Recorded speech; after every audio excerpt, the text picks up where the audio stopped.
Hello and welcome to Wrestling and Everything Coast to Coast with your host, Buddy Sotelo Esquire, and Canada's best and most notable wrestling-related attorney, Jonathan Schwartz, and our esteemed author and erudite companion, Evan Ginsberg. And would you like to introduce our guest for tonight? Absolutely. We are honored to have on Bob Smith, former Pro Wrestling Illustrated editor and writer. And he is also a blues man, and I'm a big blues buff, so we're going to talk blues as well later in the show, because this is wrestling and everything, not just wrestling. And how's everybody doing tonight? Oh, I can talk the blues for sure. But yes, Bob, thank you for being on our show tonight. Well, thank you all. It's a pleasure to be here. The same was I was on Evan's radio show. I don't remember the year, but I remember being on your radio show, Late Night Manhattan. Am I remembering that correctly? Absolutely. That was WBAI FM, 50,000 watts, 99.5. And the late, great Fred Giabold was the host and my radio mentor. And that was a long time ago. That was early 90s. And we went about 15 or 16 years on that station. And ironically, when we were put Wednesday 2 in the afternoon, we became prime real estate. And then all the politics hit. And next thing we knew, we were gone. 3 in the morning, we were safe. 2 in the afternoon, they wanted us out. But, man, so it's been a long time, Bob. And I've always enjoyed your work and respect your work. And tell us a little about your history in wrestling, first off, before we talk music. Oh, I'm just the luckiest guy on that lower 48. I'm telling you. Speaking to a Canadian over here, I better say it that way, right? But I was I got my first job in my first newspaper around 1981, 1980, in my hometown of the Catskill Daily Mail, small little 8,000 circulation newspaper, but right across the street. Wouldn't you believe it? Mike Tyson's boxing gym, the Catskill Boxing Club. Wow. You know, so I was a news reporter at first, but I was always dabbling in the sports department, and they made me sports editor after a couple of years, and I lived across the street. I mean, Tyson was 19 years old, training like a bull. Custom Auto was still alive. It was really an exciting time. And if you remember back in those days, he would fight Tomato Can of the Month for about the first 6 months of his career. It'd be one fight a month, no matter who it was. Then he made his way up the ranks that way. But just being part of that whole scene was amazing. So I write an article. I thought it was a throwaway when I wrote it. It was called Tyson at 20, about him turning pro at that point. And it won a major journalism award. The New York State Newspaper Publishers Association Award for Sports Writing. I collected the award up in Albany with, people like Mr. Vesci and other people won awards. It was based on 4 categories based on circulation. I was one of them, and I'm still blown away by that.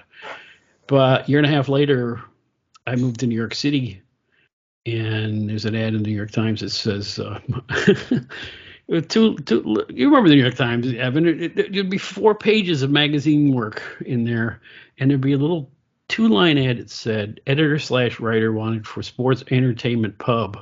And I said, sports entertainment, that's wrestling.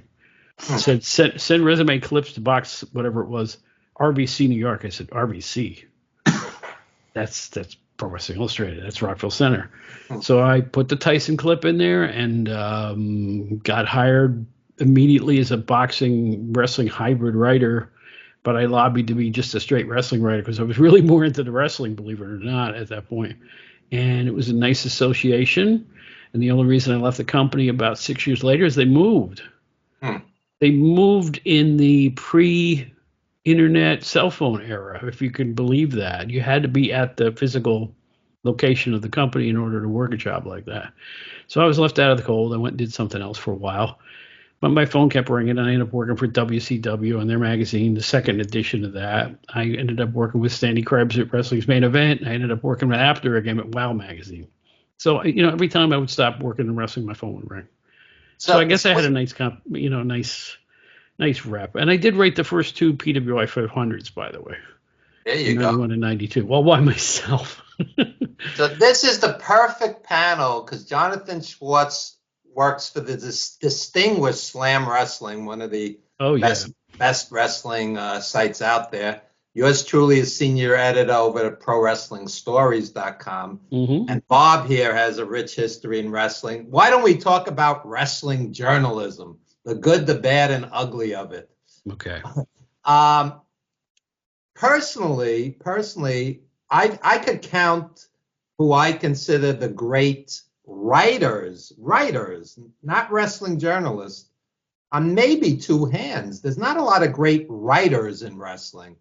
To me, overanalyzing and obsessing over a meaningless Raw or SmackDown, every angle, every move, every word, isn't great writing. What's your take on great writing in wrestling? Well, I'm asking both of you guys. I think there wasn't an opportunity to be a great wrestling writer until kayfabe broke.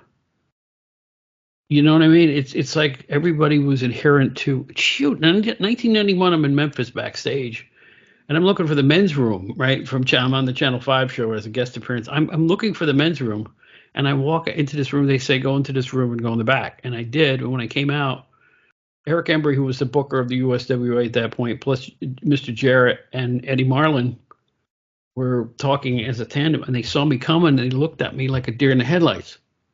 He's not supposed to be hearing this. Now, they knew who I was and why I was there, but they looked at me like, we don't want to break kayfabe. We better not. We got to stop talking right now. That's what the wrestling business was still like up to about 1990 or so. And I think the writers had to adhere to it too, or they wouldn't have access to the wrestlers and the various publications that were out in wrestling magazines and stuff like that. So most of the articles were, well, basically, I don't know, the greatness of Pedro Morales and, the greatest bear hug of Bruno Sammartino, stuff like that. Or I hate to admit this, like the London stuff, the crushing heartbreak of, inner turmoil of Rick Steamboat chasing some belt or so, you know what I'm saying? And you'd make a soap opera out of it. That's how it was. And it started to die when I was with PWI, that whole type of writing, because things started to get serious. There was the steroid scandal in 92. There was, wrestlers were getting arrested. People were dying. Devon Eriks were committing suicide. There was a lot of serious topics in wrestling in the early 90s, all of a sudden, and it all ganged up on us. Thankfully, most of us had legitimate journalism careers to kick back on. A couple of the staffers were on, New State newspaper. I had done some journalism, obviously, and we had to put our serious journalist hats back on. So things were slowly changing because of the seriousness of the times back then. But in terms of the writing, there were some good magazine writers. I mean, if you go back to the early days of the ring wrestling and stuff like that, some of that stuff was like poetry in terms of actual writing acumen. Evan, you go back. Do you think I'm right about that, or am I just kind of being romantic about that era? Oh yeah, I mean, some of it was quite good, and much of it, especially in the sheets, was just a bombardment of information, data, title changes, which, if I read something, I want to be moved by it. I want to be emotionally invested. And somebody like Brian Solomon is a quality writer. Keith Elliott Greenberg is a writer. Right. But let me take a moment and defend the status stuff, the stat-based stuff for a second. And that was, at least in the days before the internet, that was your only way of getting that sort of information about like who won over who and that sort of thing. And I think there's still kind of that hangover from those days that, like, people have to just regurgitate the news itself, because that's what wrestling writing really was about, because you didn't have any other forum for it. But now with the internet totally gobbling up that, side of things, and it's sort of like what also has led to the death of kayfabe. It's more multi-dimensional now. You have people talking much more about, at least like what we have right now, going on, the substance of wrestling, as well as people who are talking incessantly about, who won over whom, and what the results of the last SmackDown or Raw was. But what made the wrestling magazine so important is, for many people, they were the only way to read about what was going on out of town or out of the federations they were with. I always religiously bought the Keitzer or Keitzer, I never pronounced his name, Norman Keitzer, Minnesota magazines, because he had pages of agate in the back with just plain results. Ring wrestling also had results. Ring wrestling, yeah. And I'm telling you, that was I hate to say it, before I joined the PWI group, that was one of my favorite magazines because I was getting those meat and potatoes results, small write-ups. Who even know were the faceless men and women who wrote those things? But you know what? They weren't just this guy beat that guy. They told you how they beat him and what the time of the match was. And if you're a stats freak, you love stuff like that. Like even to this day, if I buy a newspaper, I go to the agate pages in the back. I read the box scores because I'm a baseball fan. I've always done that. So I think there was a breed of wrestling fans that loved that stuff too. Jonathan? So for what it's worth, I grew up with PWI. I remember fondly going with my dad to the local bookstore every month. It was called Lightman's. It was about 20 minutes away by car, and just stocking up on all of the PWI magazines. And at one point there were like 3 or 4 that were in circulation. And for a fan who was based in Toronto, Ontario, we got WWF at the time primarily, and we had access to the syndicated weekend shows. But if I wanted to know what was going on in the NWA or the AWA, or you mentioned Eric Embry before, I would not know who Eric Embry was if it weren't for the pages of PWI. I wouldn't have known who our former guest DC Drake was if it wasn't for the pages of PWI. So it really kind of not only expanded the world of wrestling to me, but it helped make sense of some of what I saw, even while maintaining kayfabe. And I'd say back then there was a lot of good writing since the people who were coming up with the pieces were so limited. I remember two things in particular. One of which was PWI used to, or one of the sister magazines, it could have been Inside Wrestling or one of the others, basically had and I found out later that it's a kayfabe exchange between 2 people involved in wrestling, or a panel of wrestlers as they're kind of breaking down the top 10 wrestlers and the rankings that are in the middle of the magazine. And at one point, Larry Henning's a regular contributor, whether he's actually contributing or it's somebody writing in his name, ghostwriting. And this was after Kurt Hennig lost the Intercontinental Championship. And he basically takes up 500 words talking about his boy Kurt and the injustice of him losing the Intercontinental Championship. And at best, it was purely kayfabe. At worst, it was ghost written in kayfabe, so I guess double kayfabe, but it was wildly entertaining for what it was. Lance Storm was actually put in another one of those articles closer to the death of kayfabe, sort of like 1991, 1992-ish.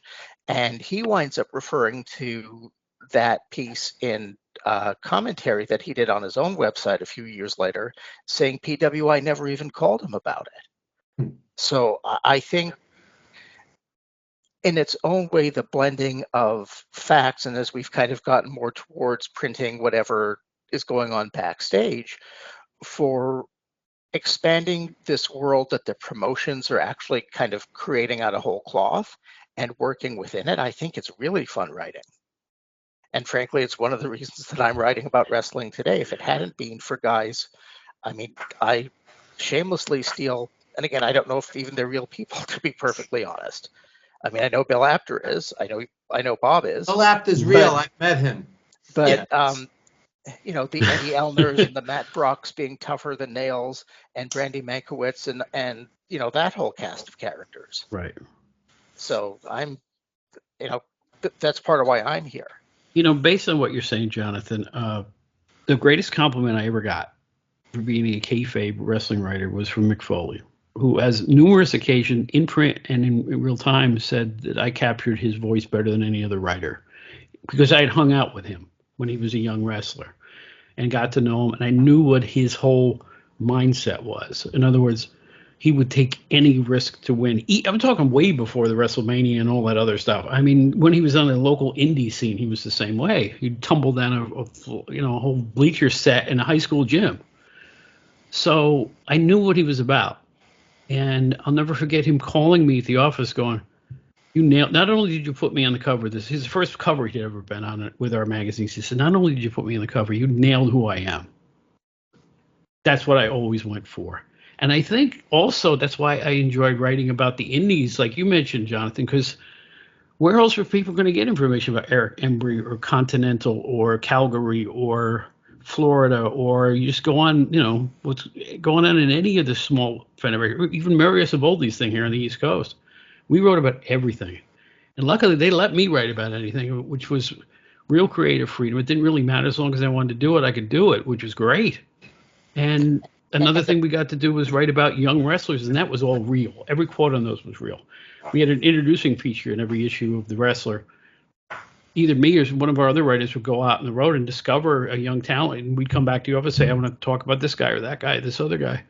And I know we gave the first national press to people like Rob Van Dam and Sid Vicious. So that was the fun of it. That was the fun of helping cultivate young talent in that regard, I guess. So you mentioned off the top your involvement in the inaugural PWI 500. One of the really cool things about the PWI 500 and the coverage of the indie scenes and all that kind of thing was when I would actually have a chance. I mean, I heard of Cactus Jack long before I saw Mankind, long before I even saw him in WCW. I first kind of came across the name in PWI or sister publications when he was working in Memphis for probably very little money, or when he had that run in Texas alongside Gary Young and Skander Akbar and all that crew, whom I never got to see until I was much older and with the advent of the internet. But I felt like I knew what was going on in that scene, and that the pictures that the magazines painted, it was, I think, really good. Call it entertainment writing, call it fiction, call it sports writing. But the really cool thing, for example, is the first guy who was number 500 in the first PWI 500 was Duke the Dumpster Drosy before he became Duke the Dumpster Drosy. I think Donnie Allen was an early PWI number 500 who wound up having a run in ECW as well. I think he actually worked that as his gimmick, Mr. 500. Yeah, a lot of the guys liked that spot, especially if they were just starting out. Like you said, they didn't mind it because it was like, hey, people are going to remember who's number one and who's the last one. And we knew that going in. We absolutely knew that going in. I knew so many wrestlers at that point, and I knew which ones would not be offended by having that happen to them, So it would work out well that way. Bob, what do you say about all the controversy with the 500 where somebody goes, oh, he's too high, he's too low, I'm not on it, I should be higher, I don't get it. I know for a fact that Buddy Sotelo was listed number 502. Yeah. I didn't quite make it. But what about the controversy? I will tell you this from the word go, from year two. I wrote the first two. I did not believe how serious people took this thing. Wrestlers, fans, promoters, everybody started to take it seriously and in a real way. It's like, I remember seeing, I was in Memphis in '91. I run into Chris Gandito. He goes, how come 40 spots lower this year? I'm like, oh my God, what do I say? You know what? Yeah. Those ratings 1 to 500 for the most part were based on where you worked and what your one-loss record. And I don't mean this. This sounds like bull. I swear it's true. I did the ratings at the magazines while I was there. We calculated one-loss records like any other sport. The promotions didn't feed us. We did them for real. I swear to you, on a stack of Bibles as high as I am. If we didn't do that, the fans would read right through it. They really would. Because, fans were smartening up by the day. And when I was there from 88 to 95. So, no, seriously. We tried to make it, if you're in a major federation, obviously you're going to be, Japanese champions obviously would be in the higher echelons of the ratings and things like that. But you couldn't be in the top 20 if you worked in Continental, in Alabama or something. It's not going to happen. But we tried to, and of course, just natural ability. So it was a stew that we had to kind of mix. I thought we did a decent job. Both of the first 2 years, we had foul-ups with a couple of things. A couple of guys got admitted or they were injured at the time, and we didn't put them in. And we had a 6-week gap between the time we finished it and it got in the newsstand. Always was like that. That's why we run articles like Sergeant Slaughter comes back to the WWF looking to defend the flag, and when he shows up, he's an Iraqi sympathizer. You can bite you in the ass a lot, that kind of thing. And WWE wasn't they weren't with us at that point. We were banned from the arenas at that stage. But to make a long story short, I'm just shocked at how serious everybody takes and always will take the PWI 500. It's, and I will say it's the hardest single thing I ever wrote in my life. It took me 10, 12-hour days to complete that thing. Wow. You got to remember, it's before cell phones, before internet, before instant information. I had to call all that stuff from the top of my head and from the pile of papers and magazines I had in front of me. That's it. So I'm jealous of the people who get to do it now with all the modern innovations, So, but it was fun, and I'm glad to have a little. In the story that you were mentioning about being banned at ringside by the WWF or WWE. Right. Tell us about that story. I don't know anything about it. Oh yeah, that happened a few years before I started. It was around 84 when the expansion came, 84, 85. And Bill Apter gets a phone call. He's talking to, he has to talk to Vince for some reason. And you can ask Bill this. Bill says, I want to go to this small arena in New England or something for Thursday night show. Do you know where that is? And Vince said, get a map, Bill, and hung up on him. And that was the first we knew. We had lost all our credentials for several years. But why? Why was that? Why? Because he started his own WWF magazine, which is first, I think it was called Victory Magazine at first, and then became WWF. He wanted to control his own information that got out. He thought with his financial resources that he could sell more magazines and just keep the money in house. So the house organ got all of the. So what do we do now? They came up with this before I started there, and I did some photography there too. And they used to sneak into Madison Square Garden with 400 millimeter lenses wrapped in Subway sandwich bags, so it looked like you're carrying your lunch in there. And we would shoot from the third deck, the 300 level. So if you look at pictures of WWE matches when I was there between 88 and by the time we got our credentials back, you'd always see ropes because we were shooting straight at them. As opposed to at ringside, we had no ringside access whatsoever. It was simply they wanted to keep the money in-house. That's really, really what it was, Russell. It's just there's no bigger explanation for it than that. And they cut off everything. They cut off interviews. They cut off everything. They cut off all modes of communication. We weren't enemies, but we weren't happy. And Bill Apter was trying to get back with them, in some way, shape, or form. But it wasn't until business got bad and they started the first Monday Night Raw, we all got invited back. So, and then there was little pockets of it, the steroid controversy. They'd invite you to a meeting. You go, oh, we want you all to cover us and blah, blah, blah. But Vince really didn't care that much about the wrestling media. He thought we were just kind of weak sisters to his media empire. In many ways, he was correct. Wow. At one point, did PWI take the position that WWF wasn't a world championship promotion? No. No? Not when I was there. No. Nope. The only pettiness we displayed was that we listed them third. After the NWA and the AWA, we listed them third. That was their. But while I was there, no, there was nothing like that. Now, if there was something that preceded me in the magazines, I don't know about it. In the years, between 84 and 88 when I started there. Now, I wish I had better information. I just don't know. I'm curious about your very beginnings. How did you first start liking wrestling? Because it sounds like you were more into boxing at first. No. I was only into boxing because of Mike Tyson. It was the opposite way. 1970, a little kid, 12 years old, watching Pedro Martinez's NWF that was showing in Albany, even though the promotion was out of Utica and Buffalo, right, in Cleveland. And I fell in love with Johnny Powers and Chief White Owl and Kurt Von Hess and Ernie Ladd and all the guys that Martinez had working up there. And I was hooked, but then they took it off after about 18 months after I started watching it. A period of about 6 months went by, an insane time period on WRGB in Schenectady, Channel 6. Debuted in mid-1972, the WWF Championship Wrestling with Vince McMahon. had a swinging jazzy theme at that point, and all of a sudden it's El Olympico and Pedro Morales and Dick the Bulldog Brower and on the list went. And my fandom kept going. I love wrestling so much between those two times that I kept buying wrestling magazines even though I had no wrestling to watch on TV. I got so hooked on the first federation that I just wanted to keep up with what was going on. And I remember arguing with my parents at the age of 14 or 15, let me stay home and watch wrestling. Unfortunately, our wrestling show was on Sundays at 11. What else is Sundays at 11 a.m., guys? Church. Not Jewish. And I had to argue with my parents, please let me stay home. And finally, when I was about 14 or 15, they allowed me to do it.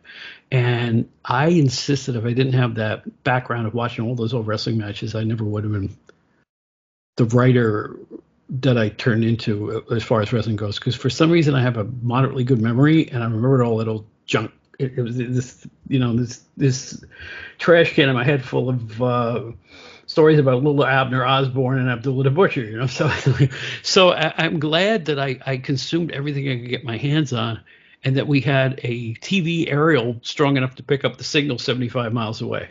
So I don't know what to say other than, yeah, it was always wrestling for me. That's really why I wanted to have the job, was the wrestling stuff. What was the first show you attended live? Washington Avenue Armory in Albany. I was in high school. Oh, this is no. This is not true. It's actually Hudson High School in Columbia County of upstate New York, and that's the next county over. And my friend Richard Stickles and I walked to another county to buy wrestling tickets. I am not kidding. Probably about 12 miles each way. Wow. We walked to the next county, got our wrestling tickets, walked home. When you're 15, that stuff doesn't faze you, Then he finally got his car. He was 16, and he had a Volkswagen Beetle. We drove over to see the main event. First matches I ever saw, first main event was Dean Ho versus Cowboy Bob Duncan in front of about 500 people, and Killer Kowalski against Tony Garea when Kowalski had the mask with the little lightning bolt on it. Evans nodding in agreement about that stuff. I remember, yeah. Yeah, so those was where I cut my teeth, and I can tell you that I have better memories, and I hate to admit this, of those old Armory days and high school gym days than I have of every WrestleMania combined. What brought me to the dance is what kept my heart in it all these years. It's just the way it is, I loved it the way it was in the formation, my formative years. It's just stuck with me forever. So what do you think of Triple H when he makes comments like, Vince took wrestling out of bingo halls and VFW halls? Guys from our generation, that was the most fun we had, going to high schools and these little tiny venues. You met the wrestlers, you got autographs, you were right on top of the action. I don't look at it as progress. You're sitting a mile away in a massive arena spending thousands of dollars. Well, of course, it's also that statement that he took it out of bingo halls is patently not true. They were running the Boston Garden. They were running the Boston Garden and Madison Square Garden and every major arena on the East Coast of Philly. They were all doing that, and they continued to do so after the expansion. They just moved to different cities after that. So that's a little bit. There's one thing that they do that irks me is they whitewash history all the time for their own needs. I just think anybody who's been around as long as we have, Evan, we know what the truth was about that stuff, and it's not even close. It's not even close. It's not even a close thing to say. I mean, it's, gosh. I would go see Superstar Billy Graham at the Garden. The Garden would be sold out, and on closed circuit, the Felt Forum would be sold out. So you're looking at 25,000 people or more. This isn't a bingo hall. It's Madison Square Garden and the Felt Forum. So, yeah, they use a lot of poetic license with all of this. They do. Absolutely. And, they didn't even do that for the Knicks and Rangers. They didn't have to, but they had to do it for pro wrestling. I rest my case, man. You're so right about that. I mean, it's like they were red hot. Late 70s, early 80s, they were red hot. I remember there was a match they had. Even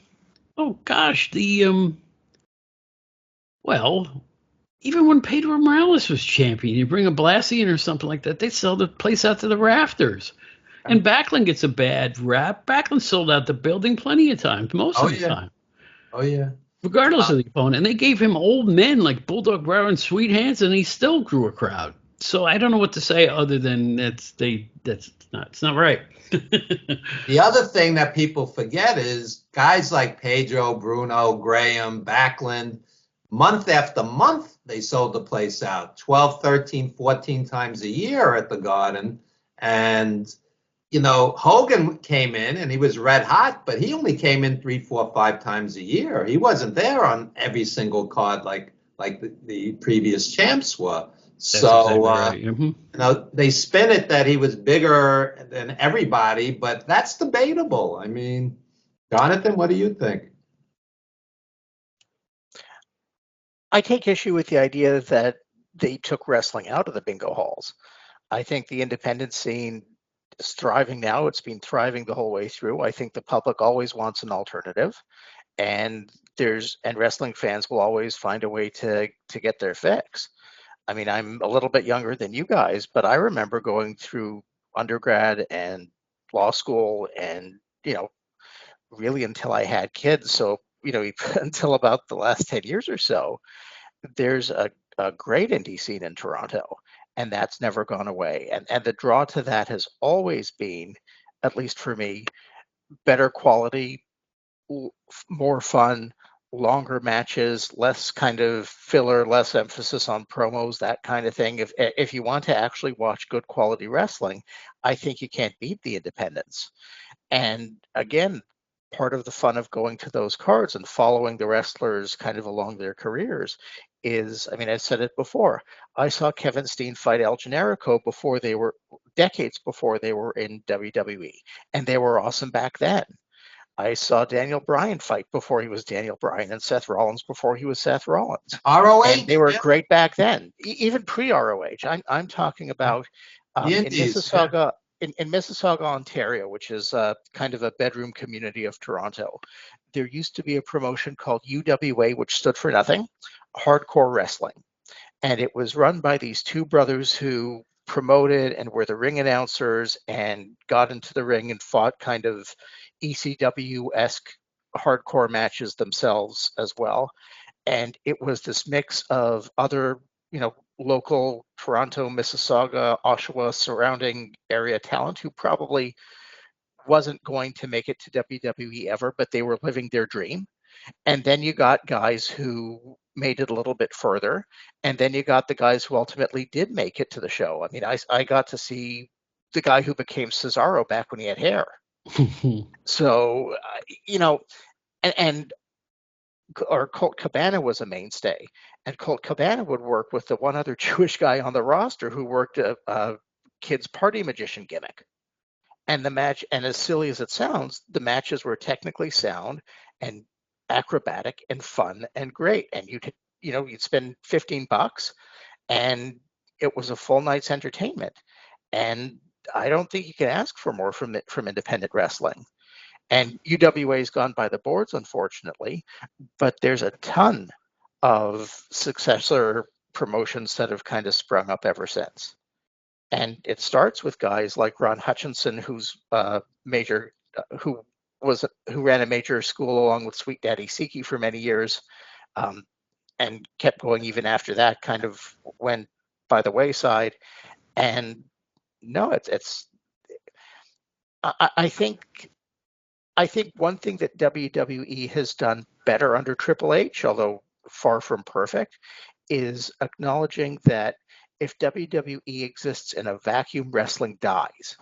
You need to have a healthy independent scene. You need to have it to kind of build the fan base and keep them engaged and keep them wanting to follow people from day one. And I mean, if you were in Memphis and you grew up with Jerry Lawler and Jeff Jarrett and Brian Christopher, and then you see them make it to the big show, or you get to see Papa Shango as the Soul Taker or the Undertaker as Master of Pain 30 years ago, I mean, that's what kind of keeps you in it, I think. So I think the whole argument that like they took it out of the bingo halls, they may have broadened the audience, they may have gotten before bigger crowds, but the bingo halls, the VFWs, the Canadian Legion shows, the high school gyms, that's where wrestling continues to live, and that's where the fans kind of that's where you build the really rabid, passionate fans, like I would say the four of us. Mm-hmm. And there's a lot more of us. It's amazing. I was talking to Alex Robertson, who you probably know, who's written for Slam a couple of years ago, and she was insistent that the scene up in Toronto was really, really strong. In fact, there was a women's only league up there that she was raving about. Um, I agree with you. I was in Philadelphia for WrestleMania weekend last year, and there was like 4 different indie cards that all sold out in various spots around the Philadelphia area. And I'm finding out this, things up here in Connecticut and in Pennsylvania, and it's starting to feel like the old days again in terms of independent wrestling. I think that's healthy too. That's what you need. I mean, they can't all be shot out of the WWE school cookie cutter. You need variety, and I think that there's more enough people who want to be wrestlers now that it's a very, very healthy thing that's going on, and I think it's great. I really do. Human beings have always loved, staged combat. So, it doesn't. If the WWE went away tomorrow, there'd still be people hitting other people over the head with chairs. I mean, we've seen that since backyard wrestling proves that if you take away all wrestling from every location, there's still going to be 2 people that will want to go and beat each other up and have an audience for it. I mean, that's just the way humanity is. So the WWE may be making more money off of it than ever before, but that doesn't mean that what you're watching is any better than what we were watching back in the day. And, I do find myself drifting over to YouTube every so often when things are slow, or even, when I've gotten so tired of the WWE's pap that I will just, go float on over to watching, a Von Erich's Freebirds match, or a, Road Warriors against the Powers of Pain or something like that. I don't know if you guys watch the Elimination Chamber matches. Yes. Yeah. I'd like to get your thoughts on that. I know that we don't do a blow-by-blow of these sort of things, but first of all, I just got to say this, that you realize that the women's match had 10 minutes worth of intros, and the men's match had 15 minutes worth of intros. So to watch those 2 matches, you had 25 minutes of absolutely nothing going on. And, I was going to say we should have taken the first 15 minutes of the show just introducing ourselves to everybody. Yes. And that would be proportionate to what the WWE did for their shows. But your guys' thoughts? I just want theme music. Go right ahead, Jonathan. I'm sorry. Sorry, I interrupted. I was just kidding. I just want theme music. There you go. Yeah, 15 minutes worth. But what's amazing? My own podcast, which is called The Outdated Wrestling Hour, I have a co-host, Joe Puccio. We just spent the episode, I think that's on now, talking about the same thing. It takes 20 minutes to get people into the ring now, and it's like, as an older guy, I hate it. What's the point? I remember. Hi, fans. Welcome to Championship Wrestling. Bruno Sammartino and Vince McMahon. We'll be right back after this commercial break. And after that commercial break, you had both or all 4 wrestlers in the ring with the ring announcer ready to go. They would make the announcement and they would immediately start. Nobody asked for a half-hour walk to the ring. Nobody asked for fireworks. Nobody asked for their own individual music and choreography as they enter the arena based on that music. That is maybe Gorgeous George. Maybe you'll go with Gorgeous George. Yeah, but that's But that's what set him apart from everybody else. Well, true. But I will say this: nothing sets apart any WWE wrestler now because they all have their own music and their own entrance and the own way they enter. They lavish them with the amount of time that they have. But sorry, one sec. But yes, that's also a product of Hulk Hogan's success. So at the height of Hulkamania, Vince McMahon was being criticized because the main events involving Hulk Hogan were invariably a lot shorter than what you'd get with, a technical wizard like Bob Backlund, or the kind of underdog performance you'd get from Bruno Sammartino. And, fans and wrestling journalists noticed, and they actually asked him, why is Hulk Hogan fighting 10 minutes versus what you'd get elsewhere on the card? And McMahon's response was that you're not timing it right, that a Hulk Hogan match, WWE style, even back then, starts with Hulk Hogan entering the ring, waving the flag, tearing the t-shirt off, posing in front of the audience, Real American blaring over the sound system, and ends with Hulk Hogan doing the same high energy posing routine after the match. And that if you factor entry to exit like that, when you include all of the, I think Vince Russo would call it pyro and ballyhoo, once you factor all that stuff in, you get your 25-minute match. So I think that part's kind of a victim of its own excess. Let me toss this in. The other side is on a Saturday night's main event, when you have Jey Uso doing a 10-minute entrance, then you have the main event, and they're cutting away twice for endless commercial breaks mid-match. It kills the match for me, and many others said the same thing. So when the priority is the guy walking into the ring and not the wrestling itself, you threw the baby out with the bathwater. And to me, that is not the product that I want to watch. Last night at Elimination Chamber, several of the matches were quite good, and you don't have those interruptions. That's a more entertaining product to watch. What do you say, Bob? You know what? We're all complaining, and we're all right. But it ain't going to change. I'll tell you why. Boxing does the same thing. UFC does the same thing. Tyson. When the New York... sorry to interrupt you, Bob, but I spent about 10 minutes on one of our shows talking about how upset I was at that intro, the Tyson intro. That was, I said, even the WWE looks at that intro and says that's a little bit excessive. So, yeah. But other sports, have you ever watched an NBA intro now?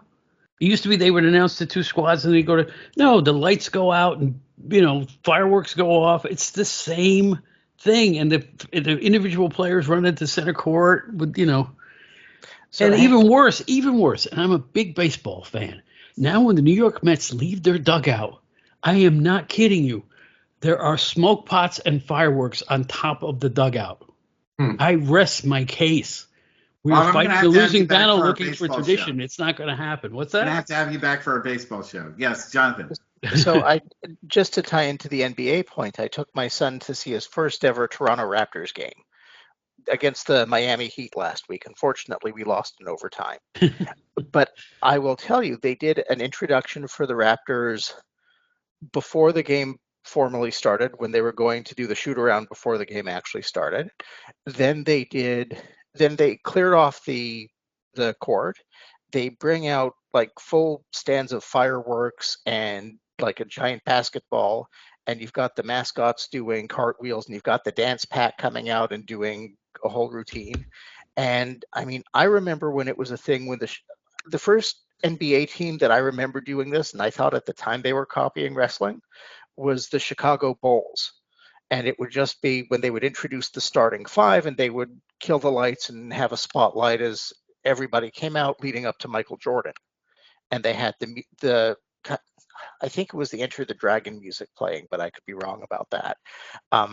But I mean, I don't even think the team's that good to warrant. I mean, I wouldn't do that kind of pyro for 2019 when we won the NBA championship, much less in a leading up to a meaningless game where half the starters aren't starting.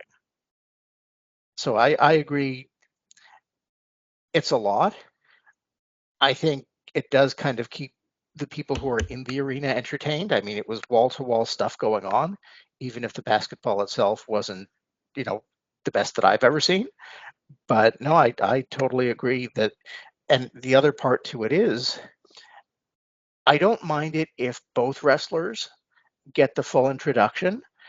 But when you to me, when you have one guy is just kind of standing there hapless in the ring, and then they do the whole production for his opponent or her opponent, to me it just telegraphs that the one guy is going to be enhancing the other. Always has. And there goes any fun in the match for me anyway. Yeah, always has. They've done that for a long time. And Bob, sorry, Evan, go ahead. I was just going to say, before I don't want to run out of time because Bob is a distinguished blues player as well. So let's just kind of shift over to that just for a few minutes. I'm a huge blues fan. I've seen live Albert King, Buddy Guy, Eddie the Chief Clearwater, Bobby Rush. I could go on and on and on. I'm a big blues fan. Bob, tell us about your blues career. Well, in the waning days of PWI, I realized I was leaving the company, and the music bug hit me when I started to go to local jams. I'm a singer, and I started to go to local jams in Long Island, and all of a sudden I was going over, and I had one of the top session musicians in the, I guess, the progressive rock world, named Larry Mitchell, look at me and go, I really want to record you guys. So what, you want to produce this? Yeah, I want to produce you. So he did. We made an album, and that was kind of like a blues rock record. But then under my own name, I made 3 albums. My stage name was Robert Charles. My father's first name was Charles, so I used it as a tribute to him. It's my middle name as well. But to make a long story short, we did it for real. We really hit the road for the better part of 50 years on and off. We didn't tour 365, but we probably toured 4 months a year, which is, that's what most musicians would do. We played the Chicago Blues Festival twice. I had an album recorded. You're a blues guy. Duke Robillard was my producer for one of my albums. Room full of blues. Yeah, and then I had Michael Hill from New York City produce one of my albums. Michael Hill, great guitarist, great. Mm-hmm. Yeah, so I worked with real people, and I jammed with B.B. King 10 times, if that means anything. I've seen him perform, yes. Yeah, and I'm telling you, we did it for real. We really did. Did I get rich? No. Did I get really famous? Nah. But you know what? 15 awesome years working with some great musicians. I'm on stage at B.B. King's club in Manhattan jamming with B.B. King and John Mayer. Wow. I mean, I did stuff that most mere mortals didn't get a chance to do. I think the records were good. They're all in print after all these years. My last time I made one was 2009. Very proud of it. Had a wonderful time. Guys in my band went on to join like Savoy Brown and what's the other band that they Commander Cody and people like that. I mean, I work with really great musicians, and I keep in touch with most of them. However, I'm old now, and I'm not driving to Cincinnati for a one-nighter anymore. I just can't do it. It's like I started to feel the pinch around 2009. I said, let me back off, and I just never went back. It was just that simple. I just decided to veer back. Although I worked for Music Magazine for 17 years too. In Long Island, so it was like I never really left the music scene until 2021. To be honest with you, which magazine? Good Times. I was. Good Times. I was the ghost editor of Good out. Times for 17 years. It's still out there. Yeah. So it was like I've had a charmed life, guys. I've done a lot of really cool stuff. I mean, like I say, I'm not rich or famous, but I had a life of somebody who was, and that's good enough. You know. That's great. You should do a biography. Seriously. People keep telling me. Ian Douglas keeps saying you got to write a book. You got to write a book, and I'm like, I can't write it. You know something? Talk to Evan about it. I admit this to everybody. Everywhere I've ever worked, I am a hack, and I mean that as a compliment to myself. I turn out a lot of quick, clean copy, punchy headlines, and good captions.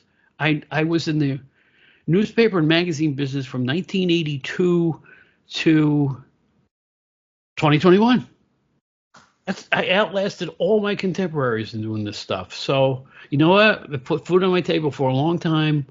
I'm happy to be a hack. I don't think I have a book in me. No, I just don't. And plus would be interested in that. Really, seriously, guys. We hope a schlub like me. I mean, come on. I'd be interested. No, seriously. There's 1.4 million books done a year now because the technology is very, it makes it almost easy. And yeah, the vast amount of them will not sell mountains of copies, but it's cathartic. And I just did a book, Wrestling Rings, Blackboards, and Movie Sets. It's 100 very short stories. Mm-hmm. And I'm sure you have 100 stories in you. I really do. I'll tell you a funny blues story real quick. Okay. James Cotton is headlining this blues festival upstate, Bear Mountain Blues Festival. And so he's drinking. He's got a bottle of whiskey. And during his 2.5 hour set, he's knocking off the entire bottle, and they want him off the stage, and he refuses to leave. So finally, he wraps up the set around 3 a.m. And at that point, he had knocked off the entire bottle of whiskey. It was one of the greatest blues shows I ever saw. James Cotton headlining the Bear Mountain Music Festival. And I always remember that bottle of whiskey and them trying to get him off the stage. That's a story. Evan, you know so much. I forgot. I buried my lead. The best gigs I ever had. I headlined Pier 17 in New York City once. I played the Chicago Blues Festival not once but twice, and Blind Willie's in Atlanta, right? Regular at Manny's Car Wash in the city, and Chicago Blues vary back and forth. So I didn't play the local watering hole. I played the real serious venues for blues music. And, there's little things that happen. Greg Allman called me out of the blue one day and wanted to cover one of my songs. And I went, oh, my God. One of the songs I wrote. And I went, this is it. This is going to be, I'm going to be like Doyle Bramhall or somebody. That he just never got around to it. And I was disappointed. But at least he asked. To get a phone call from Greg Allman is amazing. Bob, can we hear your stuff on Spotify? Yes, Spotify and Amazon Music. All of it's there. Nice. All of it's there. Jonathan, you got a final question here? We got to start wrapping things up. Actually, I do. I'm going to go off on another tangent, if you don't mind. So you mentioned working with John Mayer, who happens to be a big watch enthusiast. Yes, he is just a jam. I just jam with him. And I understand you're a bit of a watch fan as well, as am I. How did you find that out? Social media, man. Good God. I do my homework. What did I do? I aspire to have a watch or something? Yeah, okay. No, I'm a huge watch nerd. So, what's the wrist game tonight? First off, and what got you into watches? Rolex Oyster Perpetual. Oh, very nice. What got me into it? I don't know.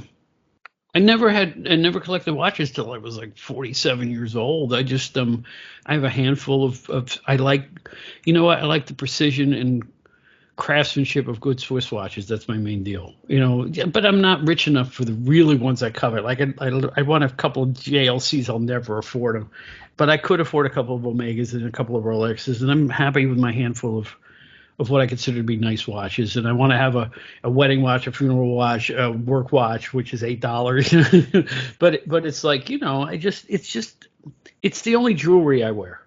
Yeah. So that's basically, I just enjoy it. And I enjoy learning about the movements and what makes them all different. Like the difference between the Japanese movement and an automatic Swiss movement and a quartz movement and all that other stuff. To me, it was just a late in life advocation that kind of, I wouldn't impress you with my 1990 Casio G-Shock, would I? Yes, you would. The early G-Shocks are very, very coveted on the secondhand market, my friend. This thing, it survived like everything in the entire universe, including a trip down to the blue hole 120 feet. But anyway, that's a story for another time. Anyway, it's a plug time for everybody. So why don't we make sure everyone gets a whole Bob, please tell us about your podcast. Yes. Another miracle in my life is the Outdated Wrestling Hour, which is, I started it when John and Rizzy fired me. I'm just come right out and say it. I did John and Rizzy's revival podcast. I guess that's 2022, and he fired me at the end of the year. And I started my own 5 days later.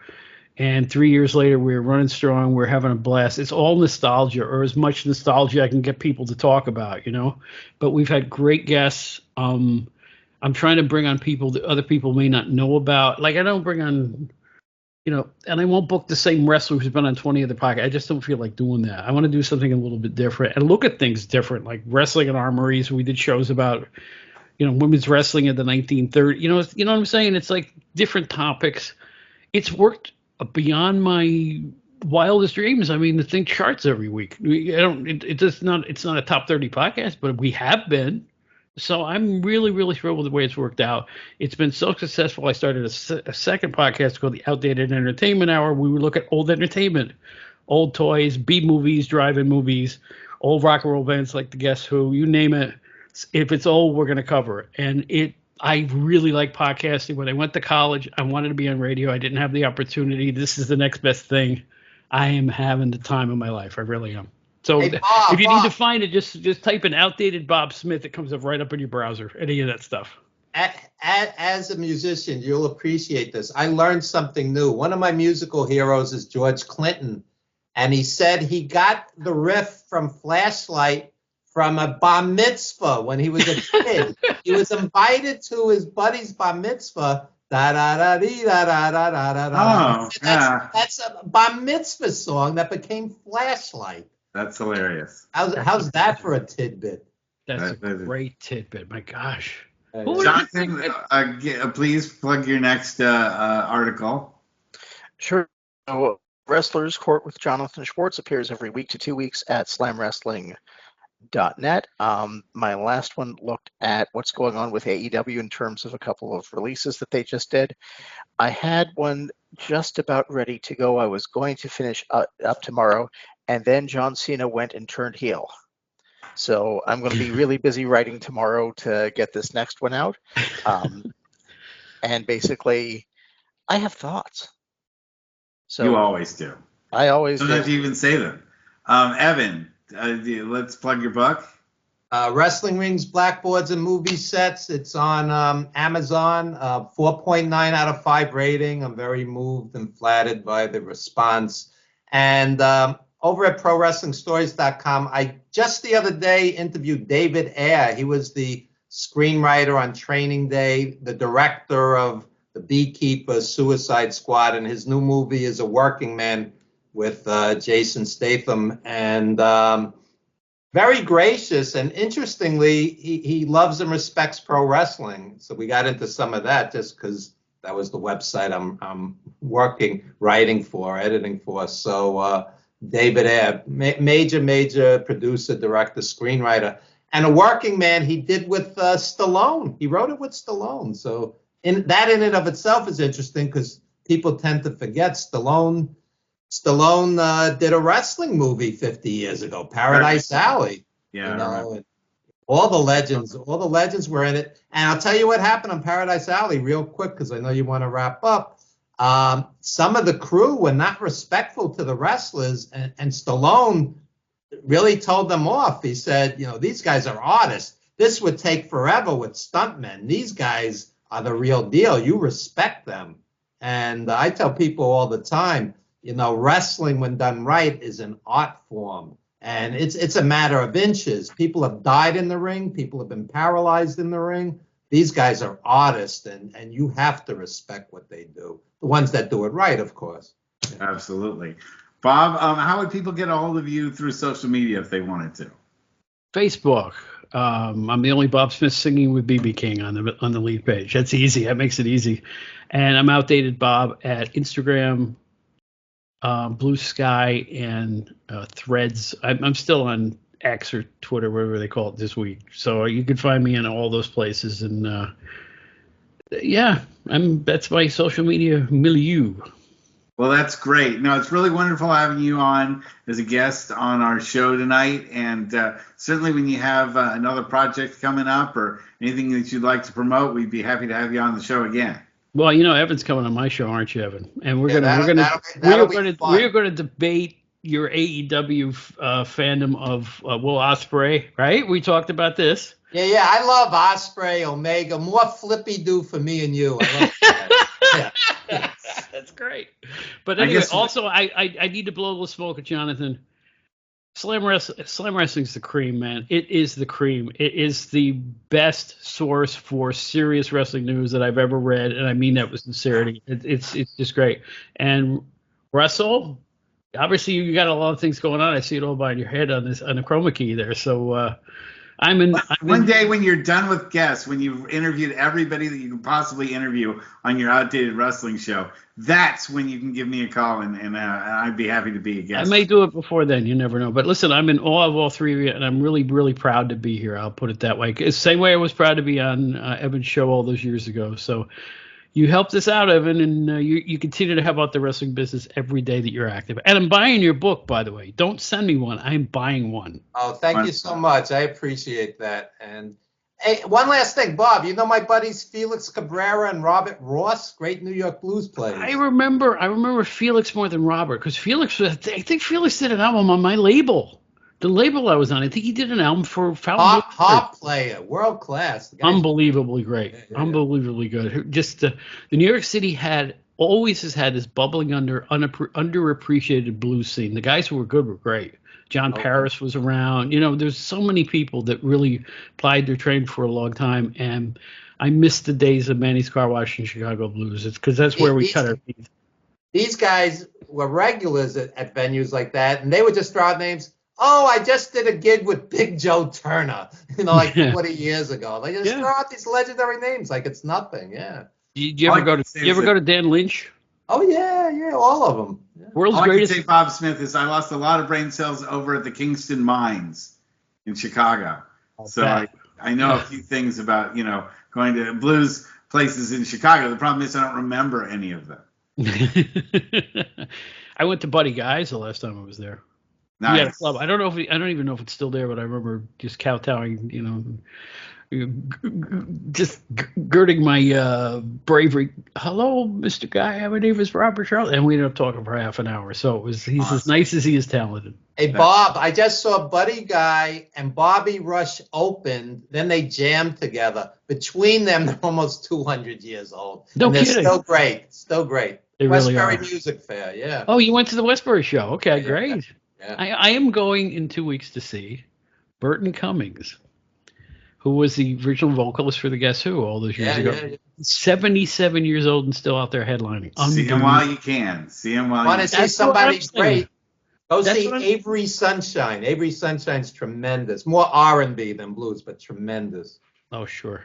That's Anyway, guys, we're out of time, but thanks so much for being part of tonight's show, Bob. And we'll have you on again soon. You were a really great guest. Thank you, guys. Thanks so much, Bob. All right. Good night, everyone. Thanks, guys. Good.